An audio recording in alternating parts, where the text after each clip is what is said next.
ஜனங்கள் ராமனை லக்ஷ்மணனோட தான் பார்க்கிறார்களாம், பரதனை சத்ருக்னோட தான் பார்க்கிறாளாம். அதாவது பிரிந்திருந்த நிலையில் அவளை பார்க்கறதே இல்லையா, அவ்வளோ யுக்மம் அந்த மாதிரி இருந்தாலாம். இதுக்கு என்ன காரணம் அப்படின்ற, தசரதன் புத்திரகாமேஷ்டி யாகம் பண்ணார். புத்திரகாமேஷ்டி யாகம் பண்ண பிற்பாடு அவர் ரொம்ப சாமர்த்தியம் என்ன பண்ணார், பாயசத்தை விபாகம் பண்ணி கொடுத்தார். அந்த பாயசத்தை விபாகம் பண்ண பிற்பாடு, இது ஒவ்வொருத்தில் ஒவ்வொரு கதை இருக்குது. அப்படி பண்ணும் பொழுது அப்போ கௌசல்ய தன்னுடைய பாகத்திலேருந்து கொஞ்சம் அவன் யார் கொடுத்தா, அதே மாதிரி அந்த கைகேயியானவள் தன்னுடைய பாகத்திலேருந்து யார் கொடுத்தா அப்படின்னா, ரெண்டு பேருமே இந்த இவர் சுமித்ரைக்கு தான் கொடுத்துட்டாளாம்.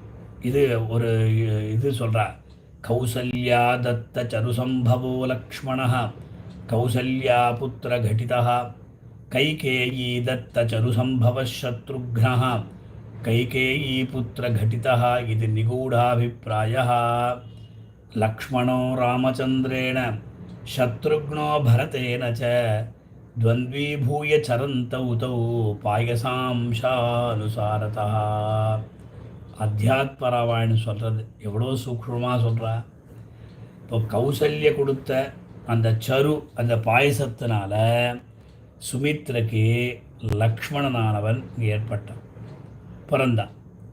அதே மாதிரி அந்த இவ கைகேயி அவ கொடுத்த சுமித்ரைக்கு அவள் கொடுத்த அந்த பாயசத்தினால இவளுக்கு யாருக்கு, சுமித்ரைக்கு சத்ருக்னன் பிறந்தான். இப்போ என்னாச்சு, கைகே கௌசல்ய கொடுத்த அந்த சருவினால பிறந்த லக்ஷ்மணனானவன் ராமனோட சேர்ந்திருந்தான்.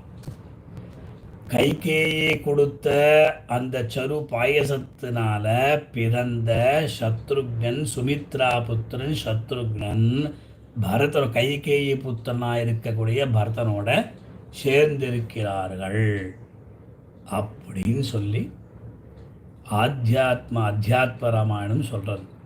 லக்ஷ்மணா ராமச்சந்திரேன் சத்ருக்னா பரதேன, சத்ருக்னன் பரதனோட.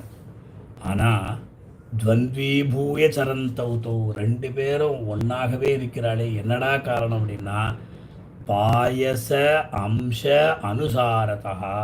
அந்த பாயசத்தினுடைய மகிமை அப்படி எவ்வளோ சூக்ஷமாக சொல்கிற. நமக்கு கூட தோணும், ஏன்பா இப்போ பார்த்தாலும் லக்ஷ்மணன் ராமனோடையே இருக்கிறான், ராமனை விட்டு பிரிய மாட்டேன்றான். இந்த சத்ருக்னா பரதனோடையே இருக்கிறானே, பரதனை விட்டு பிரிய மாட்டேன்றான காரணம் இது கவிகள் காண்பிக்கிறான். நமக்கு ரொம்ப டீப்பாக போலேனாலும் கவிகள் இந்த மாதிரிலாம் காண்பிக்கிறான்னு சொல்லி நாம் பார்க்க வேண்டும்.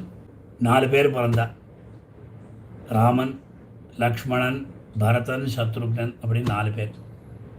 இந்த 4 பேர் பிறந்ததுனால இந்த தர்மம், அர்த்தம், காமம், மோக்ஷம் என்கின்ற 4ம் உருவெடுத்ததும்.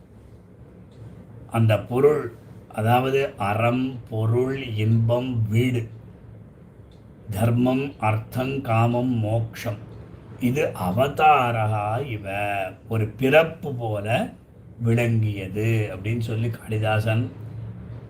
இவ தர்மஸ்வரூபன். ராமனை பற்றி சொல்கிற போல நம்ம ராமோ விக்கிரகவான் தர்ம, அந்த தர்மமே வடிவெடுத்து அதான் ராமனை சொல்கிறான்.